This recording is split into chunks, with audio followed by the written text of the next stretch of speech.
চল রে চল সবে ভারত সন্তান, মাতৃভূমি করে কিশোর কুমার প্রথমবার রবীন্দ্রসঙ্গীত গান সত্যজিৎ রায়ের সিনেমা চারুলতাতে। সত্যজিৎ রায় চাইছে যে কিশোর কুমার যেন তার সিনেমাতে রবীন্দ্রসঙ্গীত গায়। এটা শুনে ভীষণ উত্তেজিত হয়ে পড়ে। তার ফলে দুজনার মধ্যে গানের পেমেন্ট সম্বন্ধে কোনো আলোচনাই হয় না। যখন গানটা শেষ হয়ে যায়, সত্যজিৎ রায় গানের পেমেন্ট সম্বন্ধে কিশোর কুমারের সঙ্গে কথা বলেন। তখন কিশোর কুমার টাকার বদলে অন্য কিছু চেয়ে বসে। সেটা কি চেয়েছিলেন সেটাই আজকে জানাবো ভ্লবেন অভিজিৎ রিয়াল স্টোরিতে। তাই বলবো প্রথম থেকেই দেখতে থাকুন এই ভিডিওটা, তাহলে কিন্তু আসল মজাটা পাবেন এই ভিডিওর। তো চলুন শুরু করি আজকের ভিডিওটা।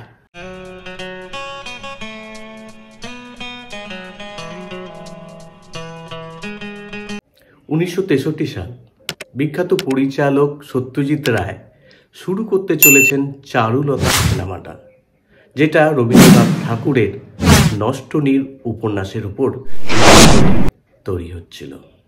এই সিনেমাতে একটা গান ছিল রবীন্দ্রসঙ্গীত, যেটা সত্যজিৎ রায় চেয়েছিলেন কিশোর কুমারকে দিয়েই গাওয়া। এর আগে কিশোর কুমার কিন্তু রবীন্দ্রসঙ্গীত কোনোদিনই গাননি। যখন কিশোর কুমারকে রবীন্দ্রসঙ্গীত গাওয়ার প্রসঙ্গে সত্যজিৎ রায় বলেন, তখন কিশোর কুমার ভীষণ উত্তেজিত হয়ে পড়েন। একেই তো রবীন্দ্রসঙ্গীত, তার আগে তিনি কোনোদিনই গাননি, তাই চাইছিলেন এই গানটা তিনি গাইতে। কিন্তু সত্যজিৎ রায়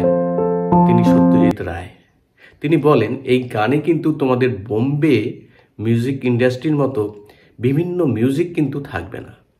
প্রথমে কিন্তু কিশোর কুমার ভীষণ উৎসাহ পেয়েছিলেন, কিন্তু এই শোনার পর মিউজিক থাকবে না এটা শোনার পর কিশোর কুমার একটু পিছিয়ে যান।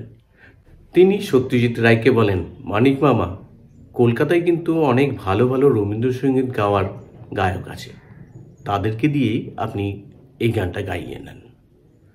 কিশোর কুমার সত্যজিৎ রায়কে মানিক মামা বলেই ডাকতেন, কিন্তু সত্যজিৎ রায়ের বিশ্বাস ছিল কিশোর কুমারই এই গানের প্রতি ন্যায্য বিচার করতে পারবেন। তিনি বলেন, তুমিই গাইবে এই গানটা।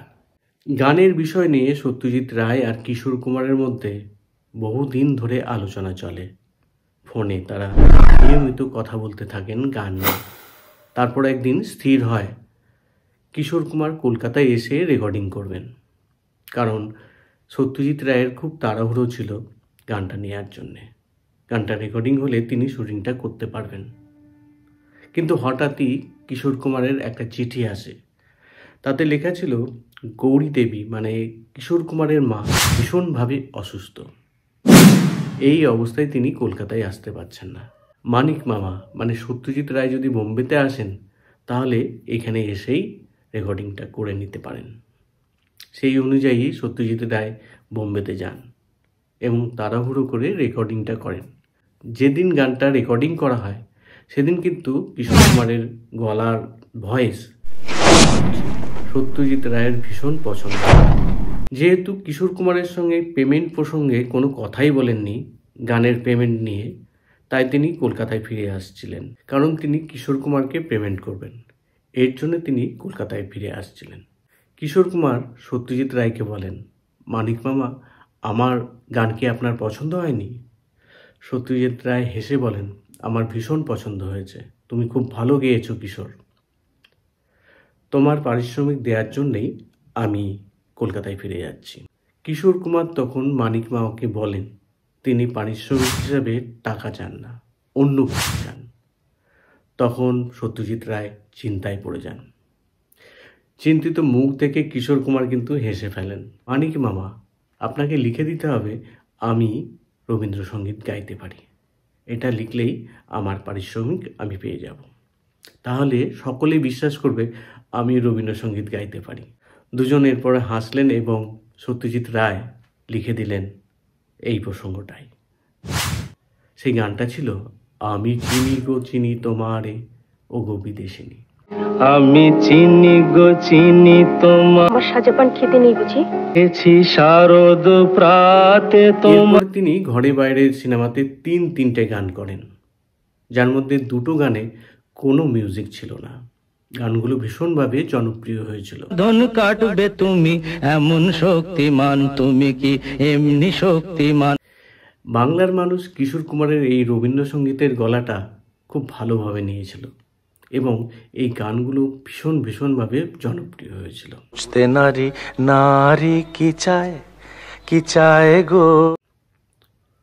কিশোর কুমারের রবীন্দ্রসঙ্গীতের পিছনে সত্যজিৎ রায়ের অবশ্যই ভূমিকা ছিল, সেটা অস্বীকার করা যায় না। সত্যজিৎ রায় যদি না থাকতেন হয়তো কিশোর কুমার রবীন্দ্রসঙ্গীত গাওয়ারই সাহস পেতেন না। আপনার কি মত অবশ্যই জানাবেন। অবশ্যই আপনার মতামত আমি আশা করব এই বিষয়ে জানাবেন। আপনাদের মতামত ভীষণভাবে গুরুত্বপূর্ণ আমার কাছে। আজকের এই ভিডিওটা আপনার কেমন লাগলো এটা জানাতেও ভুলবেন না। আশা করি আবার দেখা হবে আর একটা নতুন ভিডিওতে। ততক্ষণের জন্য বিদায় চাইছি। যারা আমার এই চ্যানেলকে সাবস্ক্রাইব করেছেন তাদেরকে ধন্যবাদ জানাই। যারা প্রথমবার দেখছেন তাদেরকে বলবো আমার এই চ্যানেলটাকে ধন্যবাদ। আবার দেখা হবে।